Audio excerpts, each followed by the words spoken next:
Hello friends, మన RS tutorial YouTube ఛానల్కి స్వాగతం. ఈ వీడియోలో మనం గ్రూప్ 3కి సంబంధించిన ఎక్స్పెక్టెడ్ కట్ ఆఫ్ ఎంత ఉండొచ్చు అనే అంశాన్ని మనం చూడబోతున్నాం. ఎందుకంటే కీ ఇచ్చారు కాబట్టి దీన్ని చూస్తున్నాం. అయితే గ్రూప్ 2కి సంబంధించి మనకు 10వ తారీఖు నాడే కీ ఇస్తామని చెప్పారు, బట్ ఇంకా ఇవ్వలేదు. అయితే ఈ సందర్భంలో గ్రూప్ 3ని కొన్ని అంశాలు అయితే ప్రభావితం చేస్తున్నాయి. ఎందుకంటే చాలా రోజుల నుంచి ప్రిపేర్ అవుతున్న వాళ్ళు కొంతమంది ఏం చేశారంటే, కొంత సీరియస్ ఉన్న క్యాండిడేట్లు కూడా వాళ్ళ పరిస్థితుల ప్రభావం కావచ్చు, కొన్ని వాటి వల్ల ఒక 2% అయితే ఎగ్జామ్స్ అటెండ్ కాలేదు. మనకు బిలో 50% అటెండెన్స్ ఉంది కాబట్టి కట్ ఆఫ్ కూడా 50% తగ్గిపోతుందని అనుకోవడానికి లేదు. ఎందుకంటే ఆ 50%లో సీరియస్ ఉన్న క్యాండిడేట్స్ కూడా కొంతమంది ఉండొచ్చు, బట్ అందరు కాదు. సో ఇది వన్ ఆఫ్ ద చాలా మైనర్ రీజన్.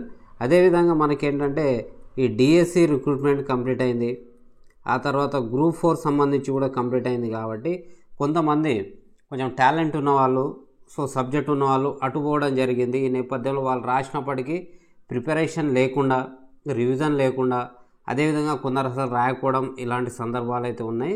అంటే వీటి ప్రభావం అయితే మనకు ఈ కట్ ఆఫ్ మీద పడుతుంది. అదేవిధంగా మనకు ఇప్పుడు ఇక్కడ మనం చెప్పబోయే కట్ ఆఫ్ అనేది మన టీజీపీఎస్సీ చెప్పింది కాదు, ఇది మనం అనాలిసిస్ చేసుకుంటున్నది. సో మనకు వచ్చిన మార్కులు, మన ఫ్రెండ్స్కి వచ్చిన మార్కులు, ఈ సర్వేల ఆధారంగా, బట్ టీజీపీఎస్సీ కట్ ఆఫ్ అనేది ఎంతైనా ఉండొచ్చు. సో ఫ్రెండ్స్, ఇక్కడ మనం చూద్దాం. ఇక్కడ మనకు మొత్తము గ్రూప్ 3లో ఉన్న 3 పేపర్లలోకి వెళ్ళి మనకు మొత్తం 450 మార్కులకు ఎగ్జామ్ జరిగింది. కాబట్టి పేపర్ అనేది చాలా టఫ్ వచ్చింది. ఈ toughness of the paper, economy paper, ఇవన్నీ చూస్తే మనకు కట్ ఆఫ్ తగ్గే అవకాశాలు ఉన్నాయి. అయితే అదేవిధంగా గ్రూప్ 2 కూడా చాలా టఫ్గా వచ్చింది కాబట్టి దాని ప్రభావం కూడా ఈ గ్రూప్ 3 కట్ ఆఫ్ మీద పడుతుంది. అయితే మనకి ఇక్కడ ఓవరాల్గా మనం చూస్తే ఇప్పుడు కట్ ఆఫ్ చూసుకుందాం ఫ్రెండ్స్. మనం ఏంటంటే ఇక్కడ మనకు ఓసీలకు కట్ ఆఫ్ వచ్చేసి మనకు 285 ఉండే అవకాశం ఉంది. ఆ తర్వాత బీసీ అభ్యర్థులకు 275, అదేవిధంగా ఎస్సీ అభ్యర్థులకు వచ్చేసి 270, అదేవిధంగా ఎస్టీ అభ్యర్థులకు 268 to 270 మధ్యలో ఉండే అవకాశం ఉంది. ఎందుకంటే వీరిలో కాంపిటీషన్ అనేది చాలా పెరిగింది. అదేవిధంగా మనకు నెక్స్ట్ చూసుకుంటే చివరిగా ఈడబ్ల్యూఎస్. సో ఈ ఈడబ్ల్యూఎస్ కేటగిరీ అనేది మనకు చాలా అత్యల్పంగా ఉండే అవకాశం ఉంది. సో ఇక్కడ ఏంటంటే ఫ్రెండ్స్, ఇక్కడ ఎస్టీ 268 ఎందుకంటున్నా అంటే పెద్ద డిఫరెన్స్ ఉండకపోవచ్చు. సో ఇక్కడ 265 కూడా పెట్టుకోవచ్చు. సో ఆ తర్వాత ఈడబ్ల్యూఎస్ ఏంటంటే 250 నుంచి 55 మధ్యలోనే కట్ ఆఫ్ అయితే మనకు ఉండే అవకాశం ఉంది. చాలా స్పష్టంగా మనకున్న ఇప్పుడున్న ఇన్ఫర్మేషన్ బేస్ చేసుకొని మనకు అర్థమయ్యే అంశము. సో ఓవరాల్గా మనకి గ్రూప్ 3కి సంబంధించి సేఫ్ స్కోర్ ఎంత అని మనం భావిస్తే 270 మార్క్స్ వస్తే ఖచ్చితంగా ఏదో ఒక సర్వీస్లో మనం ఉండే అవకాశం అయితే ఉంటుంది.